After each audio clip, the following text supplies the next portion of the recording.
না, আমি একজন ব্যর্থ প্রেমিক।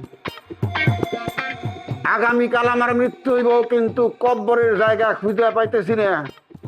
কব্বরের জায়গা কিনতে হইব, টাকা হাতে নাই, তাই চান্দা তুলতেছি। আমারে কিছু টাকা দেন, কব্বরের চান্দা। এই, আপনি যে মরবেন এই কথা আপনি জানেন কিভাবে? ইচ্ছা মৃত্যু যারে কয় আত্মহত্যা, তিনটা বিকল্প নিয়ে আমি মৃত্যু পথযাত্রী। প্রথমে বিষ দেওয়া শুরু করব, বিষে কাজ না হইলে ফাঁস নিব, ফাঁসে যদি কাজ না হয় তখন বুকের মধ্যে চাক্কু হান্দায় দিব। এই দাঁড়ান দাঁড়ান, এই আপনি খোকা ভাই না? খোকা ভাই, আপনি সব ভং ধরছেন কি জন্য বলেন তো? ইয়েস, আমি খোকা ভাই, কিন্তু মানুষ খোকা ভাই না, তার প্রেতাত্মা। তোমার কাছে যদি কিছু টাকা থাকে আমারে দাও, আমি আমার কব্বরের জায়গা কিনে রেখে যেতে চাই। পাগলামি করেন না তো, আপনার কিসের এত দুঃখ যে আপনি আত্মহত্যা করতে চাচ্ছেন?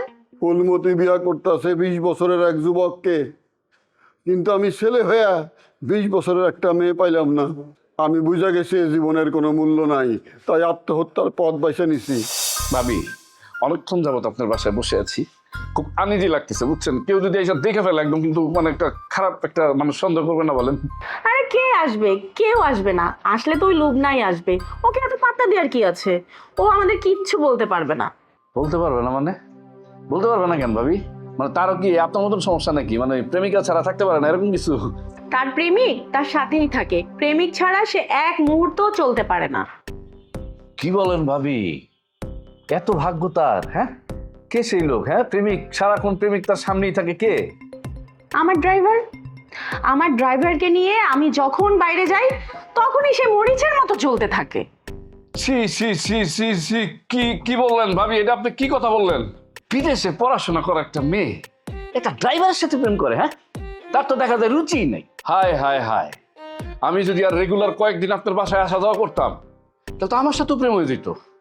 ভাবি, মানে মনের অজান্তে আপনি আমার একটা উপকার করে ফেলছেন, ধন্যবাদ। আমি তোমার উপকার করলাম, এখন তুমি আমার একটা উপকার করো। কি কি কি উপকার করতে হবে ভাবি বলেন? মানে আমি আপনার কাজে আসতে চাই, বলেন। ঠিক আছে, তুমি আমার পাশে এসে বসো, না হয় আমি তোমার পাশে গিয়ে বসবো। না না ভাবি, কি বলেন? এত অল্প সময় তো আগানো যাবে না। মানে অল্প সময়ের ভিতরে যে প্রেমটা হয় বুঝছেন, এটা কিন্তু বেশি দিন টিকে না। আস্তে আস্তে আগাইতে হবে ভাবি, বুঝছেন? তাহলে প্রেম অনেক গভীর হয়, মানে অনেক শক্ত হয়, কঠিন হয়, কঠিন। বৌদি, হ্যাঁ? তুমি যতই কথা বলো আমি ততই মুগ্ধ হয়ে যাই, পাগল হয়ে যাই তোমার কথা শুনে। আচ্ছা তুমি বলো না, আমাকে দেখতে কেমন লাগে? খুব সুন্দর লাগতেছে ভাবি, সত্যি কথা, কিন্তু এই সুন্দরটা তো আমার জন্য না। তাহলে কার জন্য? ভাবি, আমি তো বদমাইশ না। আপনি আমাকে যে প্রস্তাবটা দিচ্ছেন, এটা যদি আপনি একটা বদমাইশ ছেলেকে দিতেন, দেখতেন এতক্ষণে সুযোগ নিয়ে নিত। কিন্তু ভাবি, আমি তো পারতেছি না, কিন্তু নিজেকে অনেক কন্ট্রোল করতেছি। কে বলেছে তোমাকে কন্ট্রোল করতে? কন্ট্রোল করার কোনো দরকার নাই। আমি এমন একজন বদমাশ ছেলে চাই, লম্পট ছেলে চাই, যে আমাকে অনেক বেশি ভালোবাসবে, যে কোনো বাধা অতিক্রম কিচ্ছু মানবে না, সব কিছু গুড়িয়ে দিবে, পৃথিবী লন্ডভন্ড করে দিবে শুধু আমার জন্য।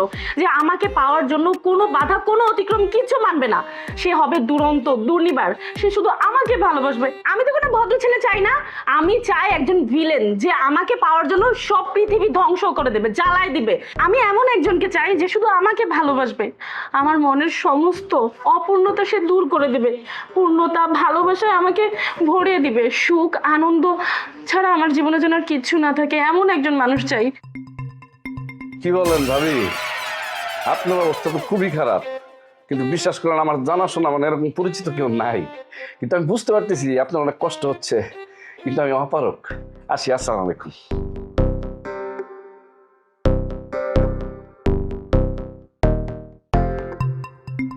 সব কাপুরুষের দল, একটা পুরুষ নাই যে আমাকে ভালোবাসবে, মন প্রাণ উজাড় করে ভালোবাসবে। আমার মৃত্যুর পর আমার কব্বর কই হইব আমি জানি না। আমি আমার কব্বরের মাটি নিজে কিনা রেখে যাইতে চাই। আমি চিনা রাখতে চাই কোন জায়গায় আমার কব্বর হইব। কেন আপনার গ্রামের বাড়ি নেই? হ্যাঁ, সেখানে কবর দেওয়ার মতো জায়গা নেই? আপনি মারা গেলে আপনার বন্ধু বৌদিকে বলবেন লাশ যেন আপনার গ্রামের বাড়িতে পাঠিয়ে দেয়, সেখানে কবর দিবে। ওই বাটপারের কোনো বিশ্বাস নাই। আমি বেঁচে থাকতেই ওই আমার লগে নানান পদের সিটারি করে। মরার পর দেখা যাইব আমারে কব্বর না দিয়া লাশ নদীতে ভাসায় দিব। ঢাকা শহরে কবরের জমি কিনতে কি পরিমাণে টাকা লাগে আপনার কোনো ধারণা আছে? আপনার কি মনে হয় আপনি ভিক্ষা করে সেই টাকা জোগাড় করতে পারবেন? আমি তো রাস্তায় রাস্তায় ভিক্ষা করব না, টাকাওয়ালা মানুষের কাছে যাব, তারা যে অনুদান দিব সেই টাকা দিয়ে আমার কব্বরের মাটি কেনা হয়ে যাইব। খোকা ভাই শোনেন, আর পাগলামি করেন না, অনেক হয়েছে। এখন সব ছাড়েন, বাসায় যান, মানুষ হাসাবেন না। এখানে মানুষ হসানোর কিছুই নাই।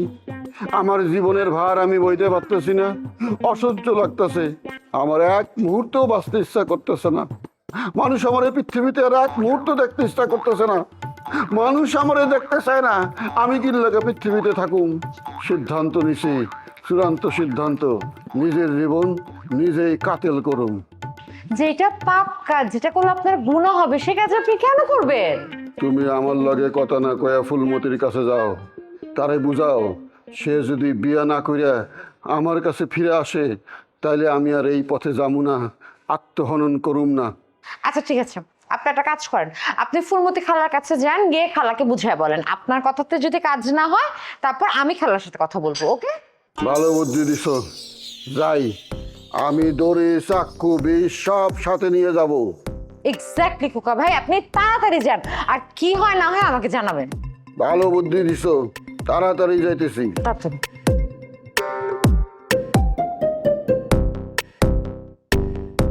ও মাই গড, এগুলো কি ধরনের পাগল ছাগল ভাড়া দিচ্ছে আমার বাবা? এগুলো তো বদ্ধ উন্মাদ। মানে কয়দিন আগে ফুলমতি খালাকে সে দেখতে পারতো না, অথচ এখন ফুলমতি খালার বিয়ে হয়ে যাচ্ছে দেখে সে কবরের জন্য জায়গা খুঁজতেছে। কি পরিমাণের হিপোক্রিট এগুলা! ছাগল কতগুলো!